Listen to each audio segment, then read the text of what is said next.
yang meninggal dunia di luar Tuhan, ya. Orang yang tidak mau berdamai dengan Tuhan, sudah disampaikan seperti ini, firman Tuhan sudah disampaikan, tapi tetap memilih untuk menyembunyikan dosanya. Udah, biarin aja. Toh kakak yang ngomong firman kalau gua sembunyi juga nggak tahu. Oh ya, saya nggak tahu, tapi Tuhan tahu. Ya, mata Tuhan melihat, ada di mana-mana. Dia menerawang untuk melihat perbuatan umat manusia di seluruh bumi ini, orang baik, orang jahat, Tuhan tahu. Jadi jangan disembunyikan, karena nanti maut akan menyerahkan orang-orang mati dalam lautan api.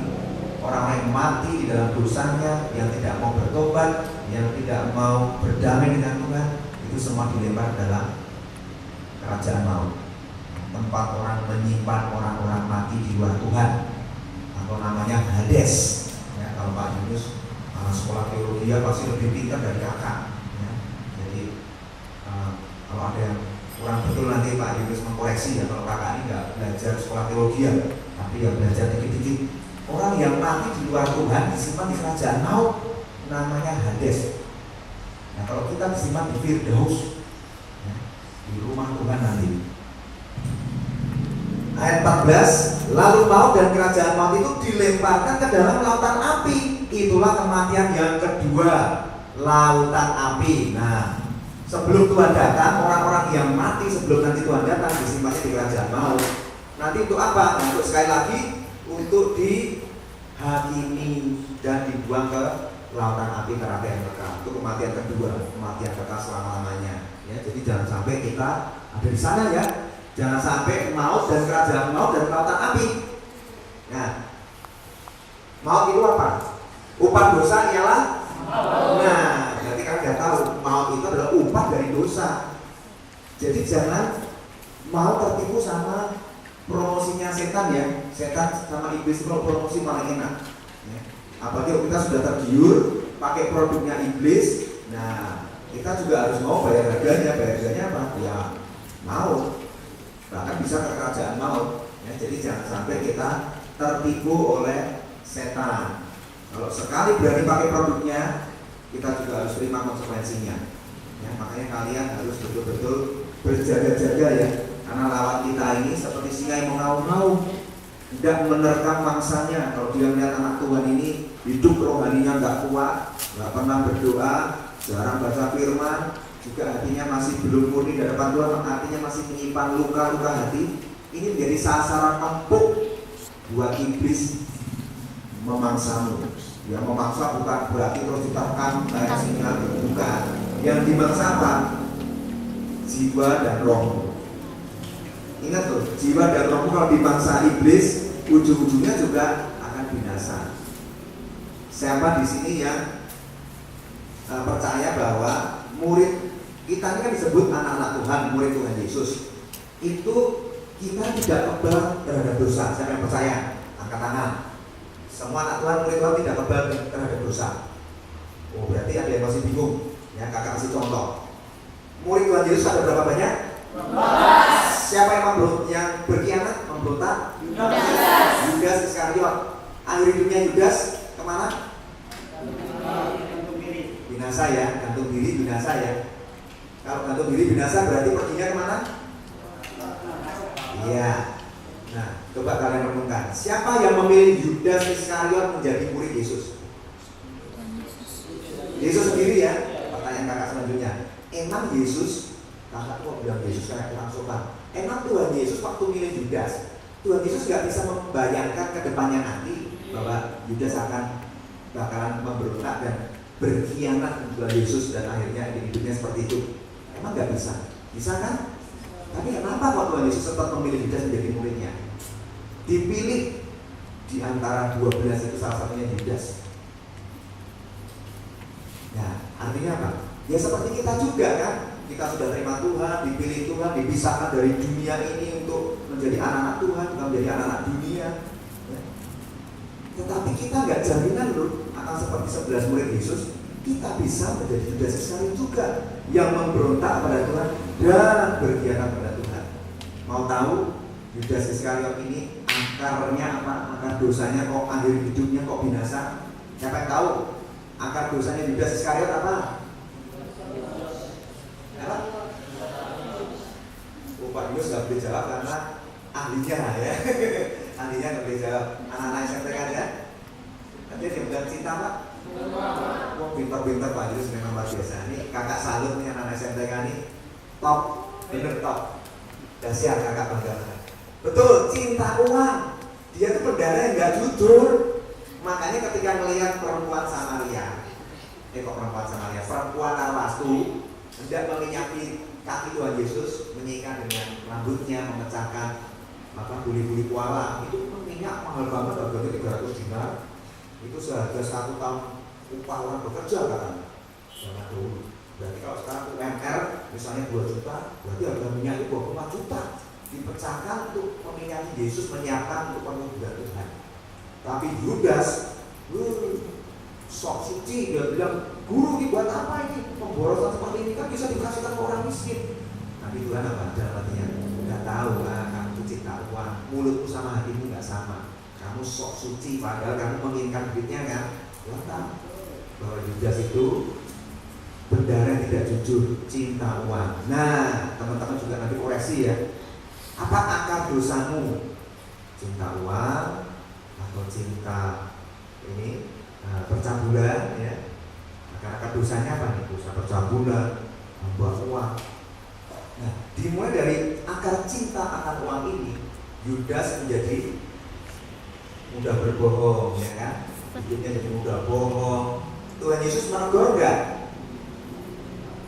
Ditegur loh. Ya, jadi kalian jangan berpikir, wah Tuhan tahu Yudas bakalan berdosa dan nggak benar hidupnya, kok nggak ditegur? Ditegur, diingetin setia sama Tuhan. Tuhan tuh tidak tahu hatinya Yudas. Makanya teguran Tuhan yang terakhir ini ketika perjamuan terakhir, ketika Tuhan perjamuan terakhir, kan murid-muridnya nanya, Tuhan, nanti siapa yang menyerahkan kamu? Ingat ya perjamuan terakhir. Terus Tuhan Yesus bilang apa?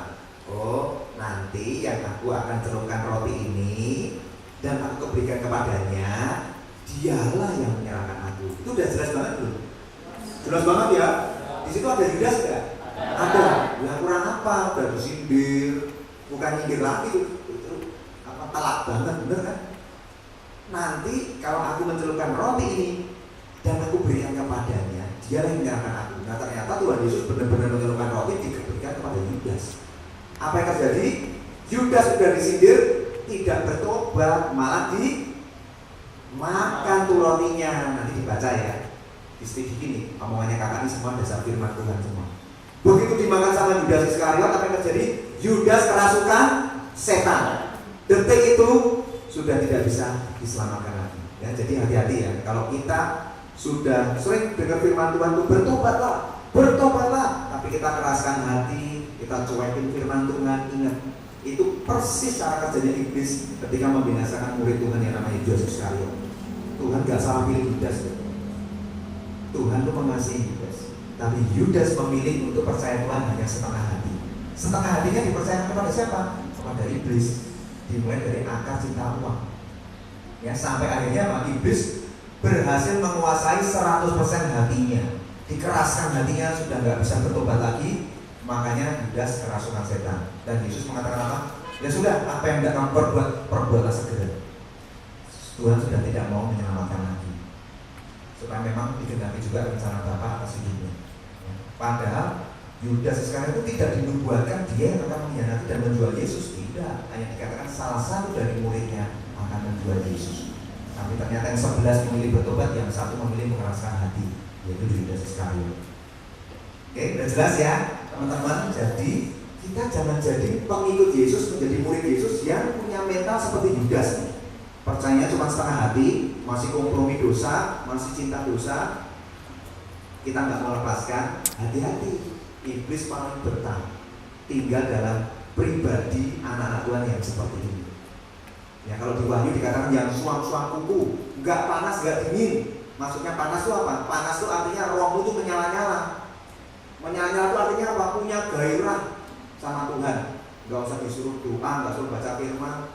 Pak Yunus nggak usah selalu ngingetin anak-anak baca firman, nggak usah. Kalian sudah tekun sendiri, bertekun dengan firman. Itu rohnya menyala-nyala. Dingin apa? Dingin itu orang yang belum percaya Tuhan. Itu malah anak muda, tinggal diinjilin, Roh Kudus bekerja, dia bisa bertobat. Nah yang cilaka adalah orang yang suam-suam kuku, nggak panas nggak dingin. Itu namanya suam-suam kuku. Tuhan juga paling enak. Tuhan bilang apa? Orang yang suam-suam kuku akan dimuntahkan dari mulutnya. Berarti Tuhan itu benar-benar enak. Kenapa kok orang yang suam-suam kuku ini bikin Tuhan enak? Karena dia sudah nggak rohnya menyala-nyala dan juga nggak mau bertobat.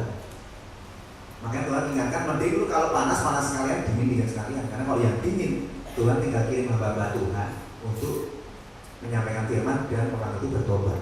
Tapi orang yang setengah hati, yang suam-suam kuku, ini menjadi incaran iblis nomor 1. Iblis itu malah justru nggak mencari orang-orang ateis. Karena orang-orang ateis itu kalau dicari sama iblis, itu iblis nggak terlalu senang. Karena besok orang ateis ketemu Pak Yunus, ketemu kakak, ketemu siapa, diinjili. Karena dia memang belum pernah dengar siapa Yesus, dia buka hati, Roh Kudus masuk, dia bertobat. Tapi kalau orang yang sudah berkali-kali dengar Injil keselamatan dan tentang hidup pertobatan yang sejati setiap hari bersama Roh Kudus, tetapi memilih mengeraskan hati, hidup setengah hati, suam-suam kuku, nah ini targetnya iblis, tinggal masuk di dalam pikirannya dan di dalam hatinya, membisikkan dusta. Apa yang dibisikkan? Alah sudahlah, dia kan bisa menyamar jadi malaikat terang. Iblis itu kan bapa segala pendusta. Iblis dari dulu disebut sebagai pembunuh manusia. Itu ada di Yohanes ya. Jadi yang dibisikkan apa? Ya kebohongan. Dia mengatur kebenaran palsu. Dibisikkan dalam telinga kalian apa? Udah, nggak usah bertobat. Saya bertobatnya kalau udah tua. Ya kalau sampai tua. Ya di sini ada yang yakin hidupnya sampai tua? Kakak aja nggak berani yakin ya. Siapa yang yakin sampai umur 60 coba katanya? Nah, wah Pak Yunus punya iman. Oh, kalau Pak Yunus luar biasa. Ya amin yang punya iman, amin ya. Artinya apa? Kakak nanya seperti itu artinya. Kita nggak pernah tahu loh kapan dipanggil pulang Tuhan. Makanya jangan menunda pertobatan. Ya, amin teman-teman semua. Oke, yang terakhir ini kakak mau ingatkan tentang kitab kehidupan. Karena tadi kan kalian merasa saya sudah yakin kak, puji Tuhan. Tapi kan Roh Kudus mengingatkan, ya kamu yakin, tapi adakah dari hatimu yang perlu dibereskan dari hatimu di hadapanku, kata Tuhan ya. Adakah dosa-dosa yang perlu kamu bereskan?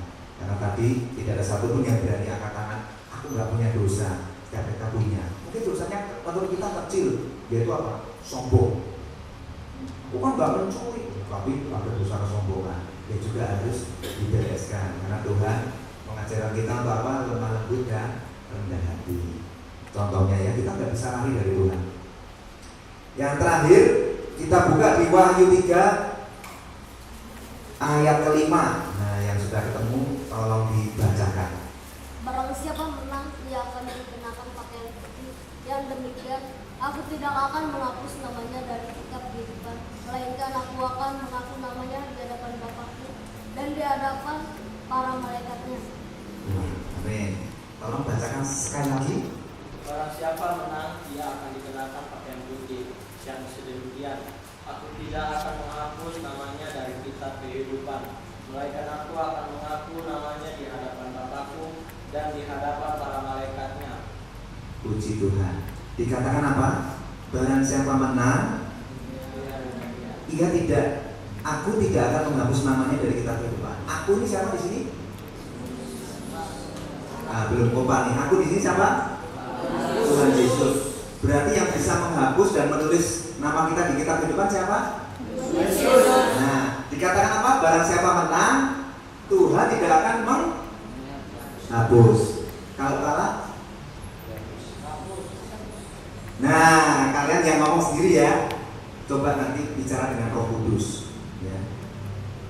Tanya sama Roh Kudus. Kalau Tuhan mengatakan barang siapa menang, aku tidak akan menghapus namamu dari kitab kehidupan. Ini menangnya apa? Berjuang sampai akhir. Kita ditemukan Tuhan itu hidup yang tidak bercacat celah. Artinya yang tidak bisa sempurna seperti Tuhan. Tapi Tuhan tahu hati kita ini selalu arahnya metanoia. Bapak Yunus pasti sudah ngajarin ya. Metanoia apa? Berbalik arah. Ya, kita jangan terhakimi, wah aku nggak sempurna berarti nggak masuk surga dong. Tidak, kita diselamatkan oleh anugerah Tuhan dengan kasih anugerahnya. Tetapi pastikan arah hidup kita ini kakinya tidak menuju ke lautan api, tapi menuju ke surga. Itu disebut metanoia berbalik. Nah, ketika kita menuju ke jalan kebenaran dan hidup itu, kita kadang prosesnya jatuh bangun. Ada Roh Kudus yang menopangmu dan mengingatkanmu untuk, ayo anakku bangkit lagi. Tapi aku nggak layak, aku melayakkanmu, tinggalkan dosamu, aku memberimu kekuatan. Ini, ya, sampai akhirnya kita berjumpa dengan Tuhan, bertemu muka dengan muka, kita dilayakkan. Barang siapa menang, aku tidak akan menghapus namamu dari kitab kehidupan. Amin. Nah, mari kita nyanyikan lagu Selidiki Aku.